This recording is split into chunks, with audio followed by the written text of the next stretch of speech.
I told ya that Ethan got hit first after the third floor was dead. If it wasn't 4 killers and it was just 2 killers and helpers, if it was just 2 killers, we helpers, which it makes up to 4 to 5 people, probably more, involved in this case. But for sure, 2 killers. For sure, 2. After Kiely and Maddie died upstairs, they came down here.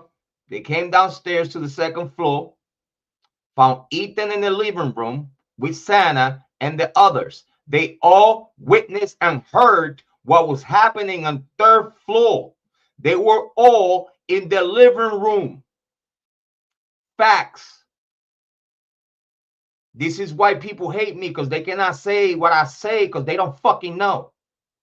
And then they don't even dare to research to see if Jrod on point was right or wrong. Why? Because you don't want to give credit to a Puerto Rican, you racist piece of shit. And I'm whiter than you. Fuck out of here. That's racism. That's racism. You've been racist against your own light-skinned kind. What? But I told you, in 2022, I said this. They killed the third floor first. Other details we could talk about. But the third floor got killed first. By the time Ethan and Santa came back from the grub truck, they found the mess. They were not supposed to get back home yet. Do you hear what I just said? They were not supposed to come back home yet. It bothers me knowing what I know. It really irks the fuck out of me. The third floor got killed and murdered soon as they came back from the grub truck. That's why John Jack Showalter was with them. He was not invited to walk with them. He just walked with them. Why? Because Jack,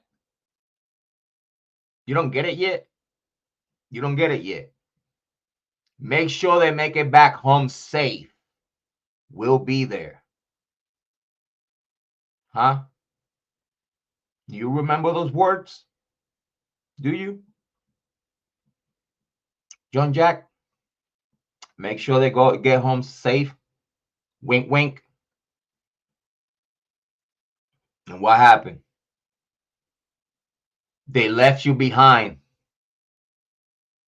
Now you lose track of them. What you do right away, you cut the corner. You pick up the phone and call Jack.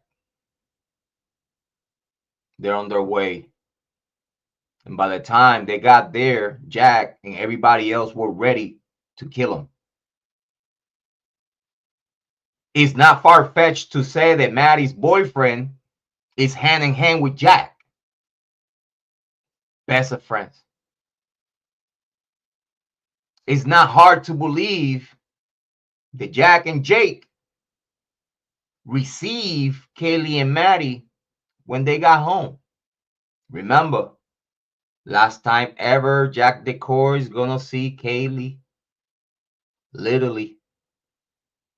He would have not missed the opportunity, do he? Knowing that would be the very last time you see her. Crime and passion. Targeted. Precise. In full control of the house and the residence. No worries at all, huh? But I told ya, Kiely and Maddie left the grub truck by 1:58. They could have got to the house around 2:15, probably sooner. But I promise you that by the time they got home, all that other shit about taking the dog out and all this other shit, I don't know what to tell you about that yet, because it's a key ingredient about that. it's a key ingredient about that, which of course is gonna expose this to way worse. But I try to be nice. But what I do know is that Kiely and Maddie got murdered as soon as they got home. I don't even know if Maddie had the chance to eat her macaroni and cheese. I don't even know. We wouldn't know if the forensic report would say something about their digestive system and whatever they had in their system being digested. So like that, we wouldn't know a little bit more precise of timeline of death. But again, of course, they're not gonna talk to you about that because again, what Jrod knows, Jrod don't know a fucking thing, right? But here's Jrod telling you that the third floor got killed first. Don't worry about the target right now. We already spoke about who was the target, and not them, but their daughter. We already have spoke about this. And yeah, this one, Christy was like, yeah, we need to get it right. Here we go. Yep. Yeah, Christy was the one that was so worried about what people was about to say.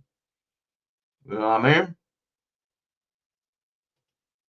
It said, every time we say the state of Idaho has no legal no obligation to the families for any files of discovery on one. Yes, yes.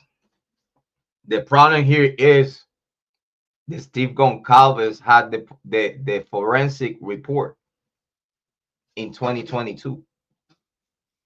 Thank you, Amy, for mentioning that. Thank you, Amy, as always, for mentioning that. Because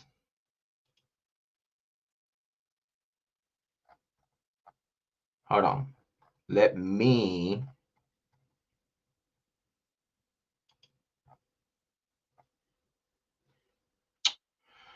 show you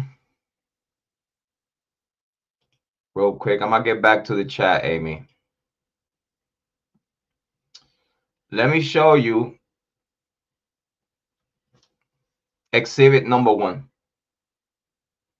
This is with the latest video of News Nation that he dared to come out after I told him, listen, leave it alone, bro.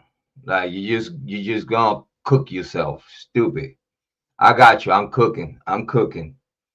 Said, boom, alert. True Crime's 2026 biggest statement yet by the true crime legend Jrod Point, making a case to the FBI. Mademoiselle Levy.